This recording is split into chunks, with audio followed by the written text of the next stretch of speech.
صالح افغان ولس ته مبارکي ورکړې ده. دا چې څه ویلي معلومات په پامیر پلس چینل کې راسره وګورئ.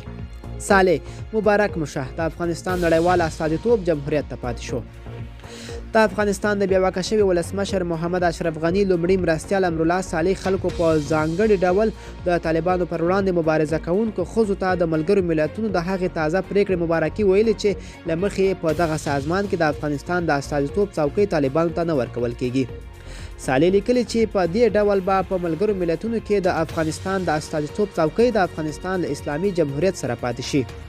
نوموړي د ملګرو ملتونو د پریکړه د طالبانو پر وړاندې د ملي مقاومت او په ځانګړي ډول د ښځینه او مبارزینو د استقامت پایله ګڼلې ده. د هغه په وینا پر ټوپک مطلقه تاکیه د معترضانو شکنجه، وژل او د نورو قومونو او سیاسي جریانونو تجریدل چې د حکومت کولو لپاره د طالبانو د چلند عمده روشونه دي له ماتې سره مخامخ کیږي. د ملګرو ملتونو سازمان د افغانستان د څوکۍ په اړه چې طالبانو ته یې ورکړې او که نه پریکړه بل وخت ته پرېښوده.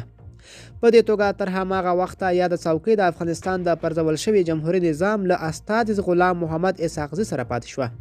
د ملګرو ملتونو د ځینو سرچینو پرون یوې برتانوي ورځپاڼې ته ویلي چې ملګرو ملتونه د ولسواکۍ او له چټکۍ ودې سره نور چاته اجازه نه ورکوي چې په زور واکمن شي او د ترهګرۍ له پیاوړي کولو سره بیا نړیوال امنیت او ثبات وګواښي.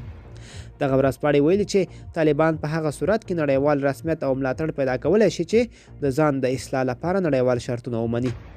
د ټول شموله حکومت جوړول، له نړیوالو ترهګرو سره ډلو سره د اړیکو پرې کول او د بشري او ښځینه حقوقو سره تنظیمول د نړۍ هغه عمده شرطونه دي چې پر طالبانو د دوی د واکمنۍ د رسمیت پیژندلو لپاره ایښي دي.